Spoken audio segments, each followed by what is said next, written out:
sembilan. Margarin ini barang aku. Jangan ndek ludah.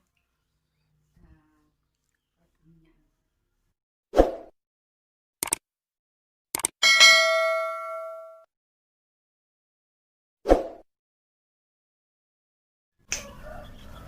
Welcome back to my YouTube channel.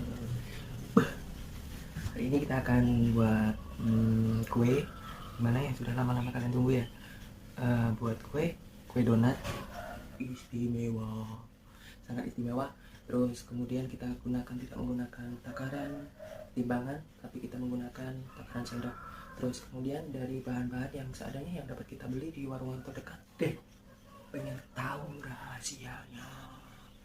Simak sampai habis, tonton, jangan sampai di skip. Jangan lupa klik, share, komen, dan pastinya bunyikan loncengnya. Oke, langsung saja. Ini dia. Langsung saja ya, ini dia bahan-bahannya: bakmi pan dan margarin, telur, tepung terigu, air, dan gula pasir. Sederhana kan? Langsung saja kita mulai. Yuk, masukkan dulu tepung terigunya yang sudah kita takar.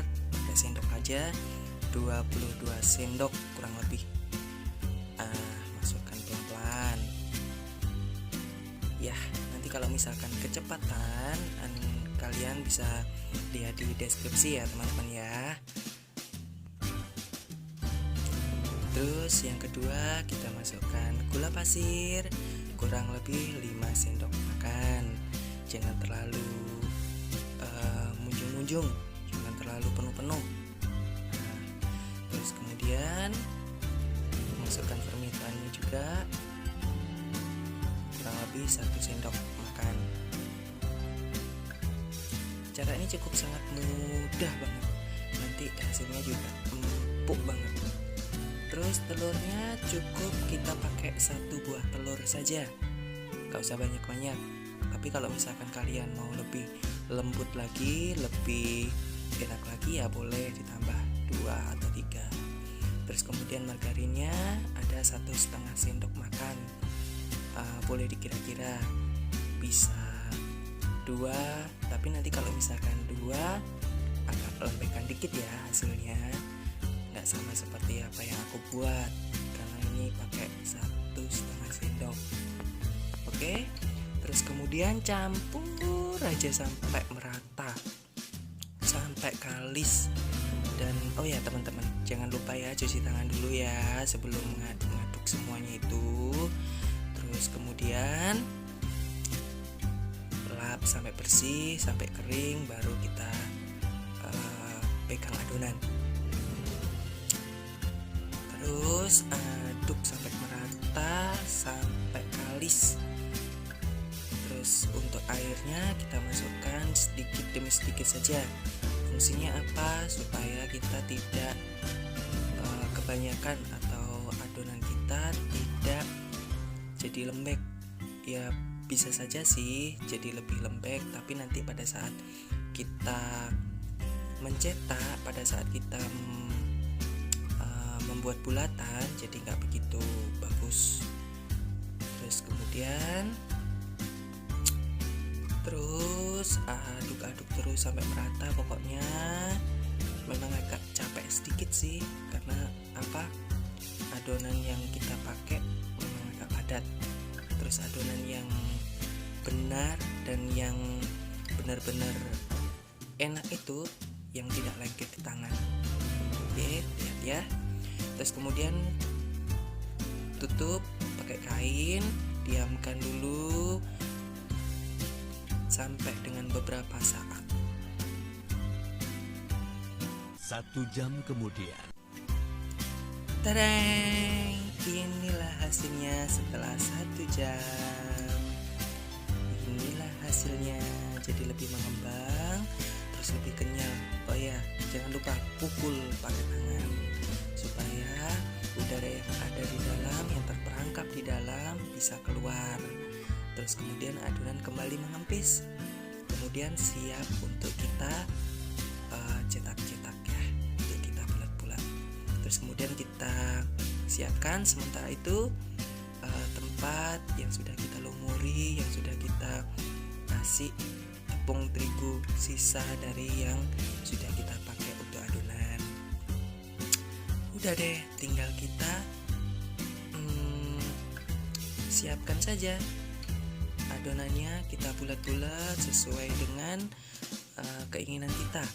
Mau jadi bulat-bulat, mau ada yang bolong tengahnya, mau ada yang bentuk-bentuk apakah, terserah kalian, itu sesuai dengan selera kalian.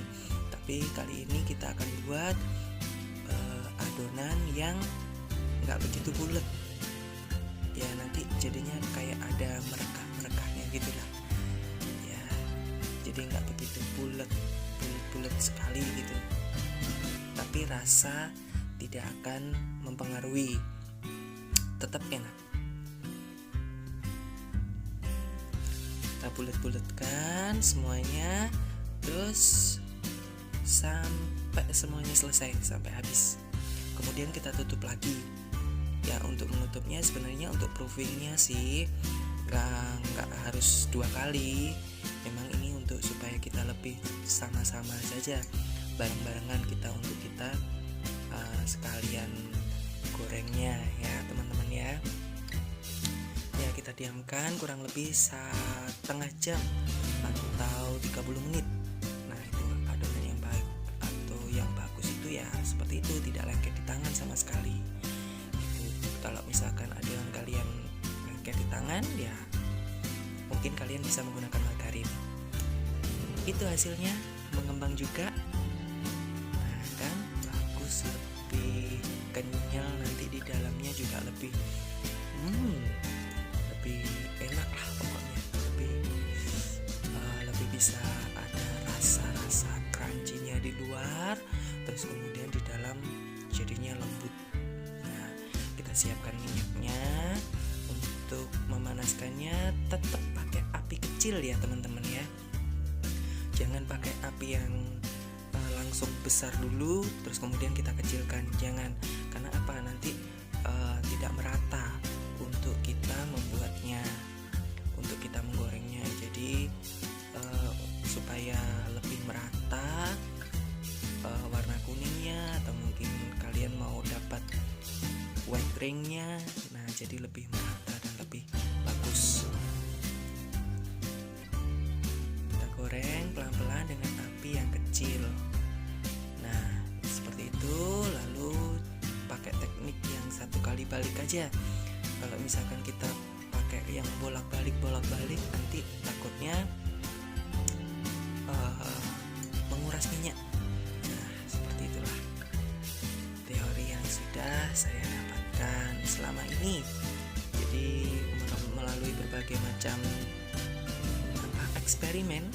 Nah jadi cukup 1 kali balik saja.